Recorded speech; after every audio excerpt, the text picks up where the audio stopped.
যারা ঈমানদার তাদের আর আল্লাহর মধ্যে ভালোবাসা পার্থক্য কতটুকু? আল্লাহ শব্দ চয়ন করেছেন আশাদ্দু হুব্বান লিল্লাহ, যে যারা ঈমানদার, ওয়াল্লাযীনা আমানু আশাদ্দু হুব্বান লিল্লাহ, যারা ঈমানদার আশাদ্দু, তারা এত বেশি আল্লাহকে ভালোবাসে। আহাব্বু এমন ভালোবাসে, শব্দ চয়ন হয়েছে আশাদ্দু, কঠিন। যে তাদের এবং আল্লাহর মধ্যে ভালোবাসা এমন, সে তার মাকে ভালোবাসে, সে তার বাবাকে ভালোবাসে, সে তার স্ত্রীকে ভালোবাসে, সে তার বন্ধুকেও ভালোবাসে, সব ভালোবাসা ঠিক আছে। কিন্তু যখনই আল্লাহর ভালোবাসার মোকাবেলা এই ভালোবাসা আসে, তো সব ভালোবাসা পিছনে রেখা আল্লাহর ভালোবাসাকে অগ্রাধিকার দেয়। এটার নাম আশাদ্দু হুব্বান লিল্লাহ। সুবহানাল্লাহ বলবেন।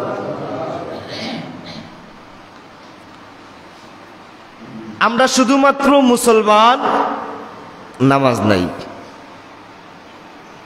আমরা শুধুমাত্র মুসলমান।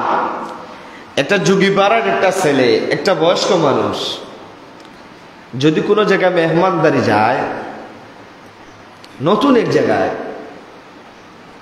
তারা যদি জিজ্ঞাসা করে ভাই আপনার নাম কি, তাকে জিজ্ঞাসা করা লাগে না আপনি হিন্দু না মুসলমান। তার নাম বললেই ওই মানুষটা বুঝে নেয় ওই মানুষটা মুসলমান। কথা বলেন। কিন্তু আসলে সমাজে, দেশে, পরিবেশে আমরা আসলে সবার কাছেই মুসলমান, কিন্তু আল্লাহর কাছে মুসলমান তত সময় হতে পারবো না যত সময় পর্যন্ত আল্লাহর বিধান, নবীর তরিকা আমাদের মধ্যে ফিট না হবে, তত সময় পর্যন্ত মুসলমান হওয়া সম্ভব না। এটা হলো শুধুমাত্র নামের মুসলমান। আপনার সামনে আসছে নামাজ, আপনার সামনে আসছে রোজা, আপনার সামনে আসছে হজ, আপনার সামনে আসছে যাকাত, আপনার সামনে আসছে সাদকায়ে জারিয়া, আপনার সামনে আসছে মানুষের সঙ্গে উত্তম কাজ করা, ভালো কাজ করা, আপনার সামনে আসছে দাওয়াত দেওয়া, আপনার সামনে আসছে ইসলামের পয়গাম মানুষের কাছে পৌঁছায় দেওয়া। না না, আপনার কাছে চলে আসছি, আপনি মানুষের সঙ্গে সুন্দর ভাষায় কথা বলবেন, মিষ্টি হাসি দিয়া মানুষের সঙ্গে কথা বলবেন। আপনার সামনে আসছে হক এবং বাতিল পার্থক্য করার, আপনার সামনে আসছে নবীর ভালোবাসা, মহব্বত আঁকড়ে ধরা, নবীর সুন্নত আঁকড়ে ধরা। এরে বান্দা, তুমি যদি এই জায়গা থেকে পিছপা হয়ে যাও, আল্লাহর কাতারে তোমার নাম মুসলমানদের কাতারে না। কথা বলেন ঠিক কিনা? আল্লাহর কাতারে যদি বান্দার নাম মুসলমানদের কাতারে কথা কয়, ইমানদারদের কাতারে কয়, তাহলে নামাজ আসছে, নামাজ পড়তে হবে। এ বান্দা, রোজা আসছে, যতই কঠিন হয় না কেন সেখানেও তোমাকে রোজা পালন করতে হবে। হজ আসছে, হজের বিধান আসছে, আপনার উপর ওয়াজিব হয়ে গেছে, ফরজ হয়ে গেছে, আপনাকে হজ করতে হবে। সেখানে টাকা লোভে পয়রা হজ করা বন্ধ করতে হবে না। আপনার সামনে আসছে যাকাত, আপনি এখন টাকার চিন্তা করতেছেন, টাকার মহব্বত করতেছেন। না না না, টাকার মহব্বতকে পিছনে রেখা আল্লাহর বিধানকে যদি প্রাধান্য দিতে পারেন, তখনই হবেন প্রকৃতপক্ষে মুসলমান। কথা বলেন ঠিক কিনা? আমার প্রাণের ভাইয়েরা, নবীর সুন্নত, ইসলামী শরিয়া, আল্লাহর নবী রাহমাতুল লিল আলামিন বলেন, একজন মুমিন, একজন মুসলমান আরেকজন মুসলমানকে কতটুকু ভালোবাসবে, কতটুকু মহব্বত রাখবে। আল্লাহর নবী ডাক দেয়া কয়, শোনো আমার উম্মতেরা, এক ইমানদার আরেক ইমানদারদের মহব্বত অন্তরে এতটুকু, একজন মানুষের শরীরের কোনো একটা অংশে যদি, কোনো একটা অঙ্গে যদি একটু কাটা হয়, একটু কাটা পড়ে পুরা শরীরে কষ্ট লাগে। কথা বলেন ঠিক কিনা? আল্লাহ নবী ডাক ডাকে, হে সাহাবীরা, উম্মতেরা, আমার উম্মতদের মধ্যে এমন অবস্থা হবে, দুনিয়ার এক প্রান্ত থেকে আরেক প্রান্ত পর্যন্ত কোন একজন মুমিন, কোন একজন মুসলমানকে যদি কোনো মানুষ আঘাত করে, আক্রমণ করে, ওই মুসলমানের শরীরে কষ্ট লাগে। যদি কষ্ট না লাগে তাহলে বুঝবে অপ্রকৃতপক্ষে মুসলমান হতে পারে নাই। কথা বলেন ঠিক কিনা? কিনা? আজকে দলে দলে কাফির বেঈমানগুলো, ইহুদি খ্রিস্টান বৌদ্ধগুলো, জঙ্গি সংগঠনগুলো মুসলমানদের উপর আক্রমণ করে, অথচ মুসলমানদের সংখ্যা যে জায়গায় কম সেখানে যদি আক্রমণ করত আর তারা মোকাবেলা করার সাহস করতেন না পারত, তাহলে একবার মনকে বুঝায় নিতে পারতেন। মুসলমান দেখুন, যেই বাংলাদেশে মুসলমানদের সংখ্যা 95 ভাগ, সেই বাংলাদেশেই কাফির বেঈমানগুলো অল্প সংখ্যক, কাফিরগুলা অল্প সংখ্যক, নাস্তিক বেঈমানগুলা, জঙ্গি সংগঠনগুলা মুসলমানদের উপর আক্রমণ করে আবার খেলতামাশা করে রাস্তায় বের হয়। কথা বলেন ঠিক কিনা? আশ্চর্যের বিষয় হইল, এত মুসলমান, এত ইমানদার, এত নামাজি, এত মসজিদ, এত আল্লাহওয়ালা, এত মাদ্রাসা, এত সব কিছু সব পাওয়ার মুসলমানদের, একজন মুসলমানকে আক্রমণ করে শুধু শেষ হয় না, শুধু ক্লান্ত হয় না, ওই মুসলমানকে তারা হত্যা পর্যন্ত করে ফেলল। মুসলমানদের প্রতিবাদ কতটুকু, মুসলমানদের পাওয়ার কতটুকু দেখাইল? কথা বলেন, সাহস কতটুকু থাকলে তারা একজন এত অল্প সংখ্যক মানুষ থাকা পরেও মুসলমানদেরকে হত্যা করে, আবার বড় বড় কথাও বলে। কিন্তু মুসলমান কি করে? একজন মুসলমান, ওনার অপরাধ কি? নামাজ পড়ে, রোজা রেখে, কোরআনের দাওয়াত দেয়, কোরআনের তাফসির করে। অপরাধ কি? মানুষকে ইসলামের দাওয়াত দেওয়ার জন্য ফাঁসির কাজটা পর্যন্ত ঝুলায় নেয়। কথা বলেন, কথা বুঝেন নাই? একজন মুসলমান, আপনি আওয়ামী লীগ করতে পারেন, বিএনপি করতে পারেন, জামাত করতে পারেন, যে কোনো দল করতে পারেন, আপনার দলের পরিচয় আগে দিবেন না আপনার পরিচয় মুসলমান আগে দিবেন? আমার দল আমার জায়গায়, আমার রাজনীতি আমার জায়গায়, সর্বপ্রথম আমার পরিচয় হইল আমি একজন, কথা বলেন, সর্বপ্রথম আমার পরিচয়। আরে ভাই, যে আওয়ামী লীগ করে সেও আপনার ভাই, যে বিএনপি করে সেও আপনার ভাই, যে জামাত করে সেও আপনার ভাই। কথা বলেন, মুসলমান নির্যাতিত নিপীড়িত হলে আমাদের কষ্ট লাগে না। মুসলমান একজন না, দুইজন না, নিরীহ কতজন মানুষকে ফাঁসির কাস্টে ঝুলাইল। তো কিছু কিছু নাস্তিক মুসলমান আছে, কিছু কিছু নাস্তিক বেঈমান আছে, তারা হাসি তামাশা করে, কথা বলেন, মুসলমানকে ফাঁসি দিল। একজন মুনাফিক মুসলমান না, ইমানদার আল্লাহওয়ালা মানুষকে ফাঁসি দিছে। আর আমাদের দেশের মুনাফিক মুসলমান, মুনাফিক বেঈমান গুলা হাসি তামাশা করতেছে, রাস্তায় তাদের জন্য মিছিল করতেছে। একজন ইমানদার শাহাদত বরণ করলো, জালেমরা নির্যাতিত নিপীড়িত করলো, আর আপনি হাসেন, আপনি তাদের বিরুদ্ধে স্লোগান দেন, তাদের ছবি নিয়ে ব্যঙ্গচিত্র করেন, আপনি আবার মুসলমান দাবি করেন। নাউজুবিল্লাহ। আমাদেরকে বুঝতে হবে, আমি আওয়ামী লীগ না, আমার পরিচয় আওয়ামী লীগ না, আমার পরিচয় বিএনপি না, আমার পরিচয় জাতীয় পার্টি না, আমার পরিচয় আমি একজন মুসলিম। সুবহানাল্লাহ বলেন।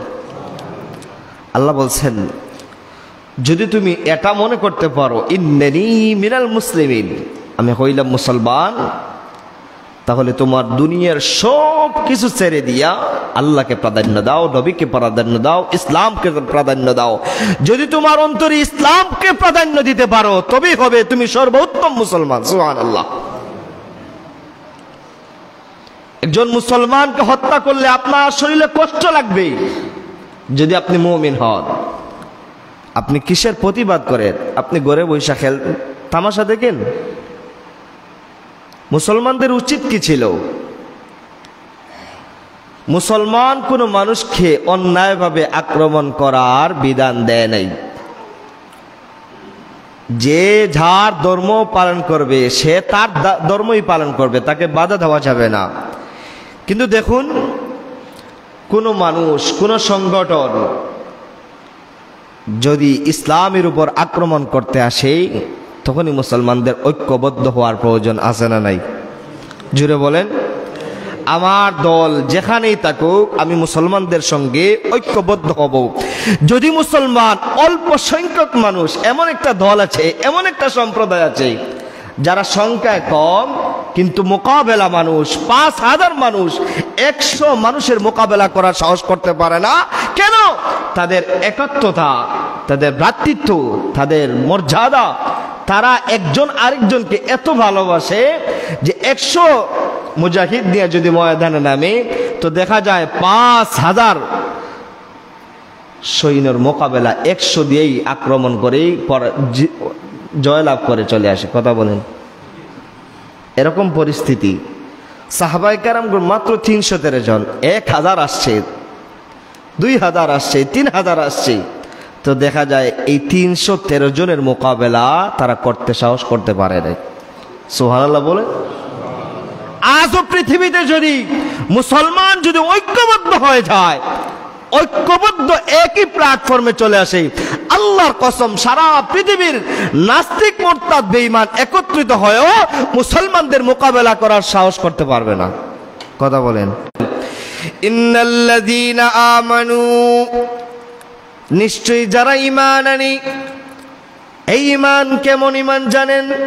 শুধুমাত্র মুখে বলে আমি আল্লাহকে বিশ্বাস করি, নবীকে বিশ্বাস করি, তার নাম ঈমান না। যত বিধান আসছে, যত হুকুম আসছে, যত আহকাম আসছে, সমস্ত হুকুম আহকাম গুলা তার সামনে আসলে সেগুলোকে বেশি প্রাধান্য দেয়। সুবহানাল্লাহ। কষ্টের সময় রাত্রিবেলা একদিকে শয়তান কয় না না নামাজে যাস না, আরো ঘুমা, আরো ঘুমা। আসরের সময় হয়েছে বলে না খেলার মাঠে দেখ, নামাজের প্রয়োজন নাই। কিন্তু আল্লাহর বান্দা খেলা গুল্লি মাইরা, ও গুল্লি মাইরা, দুনিয়ার সমস্ত কাজ গুল্লি মাইরা আল্লাহকে প্রাধান্য দিয়া মসজিদে চলে আসে, তার নাম কইল ইমানদার। সুবহানাল্লাহ। আল্লাহর নবী রাহমাতুল লিল আলামিন হাদিসের কিতাবে উল্লেখ করেছি, আল্লাহ নবী রাহমাতুল লিল আলামিন বলেন, দুনিয়ার মানুষেরা শোনো, আল্লাহর জমিনে যারা আসছে তারা যদি আল্লাহর প্রকৃত মুমিন, প্রকৃত বান্দা হতে হয়, আগে আমার আল্লাহর ঈমানের পরীক্ষা দিতে হবে। এরে বান্দা, যারা ঈমানের পরীক্ষায় উত্তীর্ণতা লাভ করবে তারাই হবে প্রকৃত মুমিন, তারাই হবে প্রকৃত মুসলমান। সুবহানাল্লাহ। হযরতে আসিয়া আলাইহিস সালাতু ওয়াস সালাম ঈমান আনছে আল্লাহর উপর। কার উপর? ফেরাউনের স্ত্রীর নাম আসিয়া। আসিয়া আল্লাহর উপর ঈমান আনছে। আল্লাহু আকবার। হযরতে আসিয়ার স্বামী ফেরাউন, সে নিজেই খোদা দাবি করে। নাউজুবিল্লাহ। সে নিজেই খোদা দাবি করে, তাকে মানুষ প্রভু মানে, তাকে মানুষ আল্লাহ মানা শুরু করছে, তার ইবাদত করা শুরু করছে। এমন জায়গায় আল্লাহর বান্দি ঈমান আনছে যে জায়গা প্রত্যেকটা খাট ফেরাউনের কথা শুনে, প্রত্যেকটা মানুষ তার কথা উঠে বসে, ওই জায়গায় ঈমান আনছে। কেমন শক্ত ঈমান, কিন্তু মানুষের সামনে প্রকাশ করতে পারে না। একা একা নিরিবিলি আল্লাহর ইবাদত করে প্রকাশ করতে পারে না। পরীক্ষা চলে আসছে, ঈমানের পরীক্ষা দেওয়া শুরু করছে আসিয়া। আসিয়ার সামনে পরীক্ষা আসছে। ও আসিয়া, তুমি তোমার আল্লাহকে কেমন ভালোবাসো? কয় আসাদ্দু হুব্বাল লিল্লাহ, আমি আমার আল্লাহকে সবচেয়ে বেশি ভালোবাসি। তো পরীক্ষা চলে আসছে, মানুষের কানে কানে চলে গেছে আসিয়া ফেরাউনকে রব মানে না, সে নাকি আরেকজন আল্লাহর উপর একত্ববাদের আল্লাহর উপর বিশ্বাস স্থাপন করেছে, ঈমান আনছে। ফেরাউনের মন্ত্রীরা ফেরাউনকে ডাক ডাক কই, নেতাজি, ও রব, আপনাকে তো আমরা রব মানি, প্রভু মানি, আপনি আমাদের কিসের রব হইলেন গো? আপনার স্ত্রী, আপনার পরিবারের মানুষই আপনাকে রব মানে না। মটকা গরম হয়ে গেছে, দৌড়ে গেছে বাসায়, কয় ও প্রাণের স্ত্রী গো আসিয়া, তুমি নাকি আমাকে রব মানো না। দেখেন এখন পরীক্ষার সময় চলে আসছে, মুখে বলতে পারতো না না তোমাকেই বলে, তোমাকে রব মানি। যদি বলতো তাহলে আক্রমণ থেকে কথা বলেন, কিন্তু না না, ডাক ডাক না না না, এক সেকেন্ডের জন্য আল্লাহ ছাড়া কারো উপর ঈমান আনা যাবে না। সুবহানাল্লাহ। আমার আল্লাহ রাব্বুল আলামিন ডাক করে নবীজি কাফির বেঈমান গুলো আপনাকে আয়েশা বলবে ও মুহাম্মদ ইবনে আব্দুল্লাহ আর মারামারির দরকার নাই, যুদ্ধের প্রয়োজন নাই, ঝামেলার প্রয়োজন নাই। ও মুহাম্মদ আমরা সবাই মিল্লা আপনার রবের 1 বছর ইবাদত করব, আপনি এবং আপনার সাহাবী মিল্লা আমাদের লাত উজ্জার 1 বছর ইবাদত করবেন, আর মারামারির প্রয়োজন হবে না। আমার আল্লাহ কোরআনুল কারীমে সূরা নাযিল করে জানা দিলেন না না না ও নবী আপনি জানা দেন লাকুম দীনুকুম ওয়ালিয়াদিন। ও নবী আপনি জানা দেন আপনাদের ধর্ম তোমরা তোমাদের ধর্ম তোমরা পালন করো, আমার ধর্ম আমাদের ধর্ম আমরাই পালন করব। তাহলে মুসলমানদের ঈদে কোনো হিন্দু আসে না, বৌদ্ধ আসে না, নাসরা আসে না, কথা কোন ঠিক না? কিন্তু হিন্দুদের পূজায় অসংখ্য যুবক যায়, এরকম প্রমাণ আছে না নাই? আফসোস, লজ্জা লাগা দরকার আমাদের। আমরা এমন মুসলমান, আমাদের অনুষ্ঠানে হিন্দুরা আসে না, হিন্দুদের অনুষ্ঠানে দুর্গা পূজায়ও আমরা যাই। নাউজুবিল্লাহ। আহারে সামান্য খাবারের জন্য তুমি হিন্দুদের দুর্গা পূজায় গেলা, লজ্জা লাগে না মুসলমান? আফসোস। আবার একজন আরেকজনকে কয় চলো একটু চলে আসি দুর্গা পূজা গিয়া, পূজা থেকে একটু চলে আসি গিয়ে দেখি। এক মুসলমান ভাই আরেক মুসলমান রে বলে, লজ্জা শরম নাই? আফসোস। 1 সেকেন্ডের জন্য যদি আপনি আল্লাহ ছাড়া কাউকে রব মানেন, ঈমান মনে থাকবে। আসিয়ার পরীক্ষা আসছে, আসিয়া চাইলেও বলতে পারতো যে মুখ দিয়ে আমি বলে দেই না ঠিক আছে তোমাকে আমি রব মানি, কিন্তু না, পরীক্ষা কেমন পরীক্ষায় উত্তীর্ণতা লাভ করছে। ডাক কয় না না না না আমি একত্ববাদের আল্লাহর উপর ঈমান আনছি। কয় কোন রব? কয় আমানতু বিরাব্বিল আলামিন রব্বি মূসা ওয়া হারুন। ও স্বামী আমার, আমি তো এমন রবের উপর ঈমান আনছি যেই রবের উপর ঈমান আনছে মূসা এবং হারুন। সুবহানাল্লাহ। এবং এখনো আক্রমণ শুরু হয় নাই। বুঝায় বুঝায় ও স্ত্রী আমার, ও প্রাণের স্ত্রী, এখনো সময় আছে, ফিরে আসো। তুমি যদি আমাকে রব না মানো, মিশরের মানুষগুলো আমারে কেমনে রব মানবে? একবার না, দুইবার না, একদিন না, 2 দিন না, বুঝানোর সমস্ত কৌশল যখন শেষ হয়ে গেছে, আসিয়ার ইমানের পরীক্ষা চলে আসছি। আসিয়া 1 সেকেন্ডের জন্য ইমান ছাড়ে না, ঘোষণা করে না আমি তোমাকে রব মানলাম। আল্লাহ রাব্বুল আলামিন কোরআনুল হাকিমে কথাগুলো সুন্দর করে নোট করে দিলেন। আল্লাহ কয় যারাবাল্লাহু মাসালান লিল্লাযিনা আমানু ইমরাআত ফিরআউন ইয ক্বালাত রাব্বি ইবনি লি ইনদাকা বাইতান ফিল জান্নাহ ওয়া নাজ্জিনি মিন ফিরআউন ওয়া আমালিহি ওয়া নাজ্জিনি মিনাল কওমিজ জালিমিন। ফিরআউন এবং তার দলবল আসিয়াকে নির্যাতন শুরু করলো, এমন স্টিম রোলা শুরু করলো। না না না, সব কষ্ট সহ্য করে জবান থেকে আওয়াজ আসে আল্লাহ আল্লাহ। সুবহানাল্লাহ বলেন। ডাক দেয়া কই আল্লাহ, আমার আল্লাহ ডাক দেয়া কই আসিয়া তোমার কি কষ্ট গো, তোমার কি যন্ত্রণা হয়?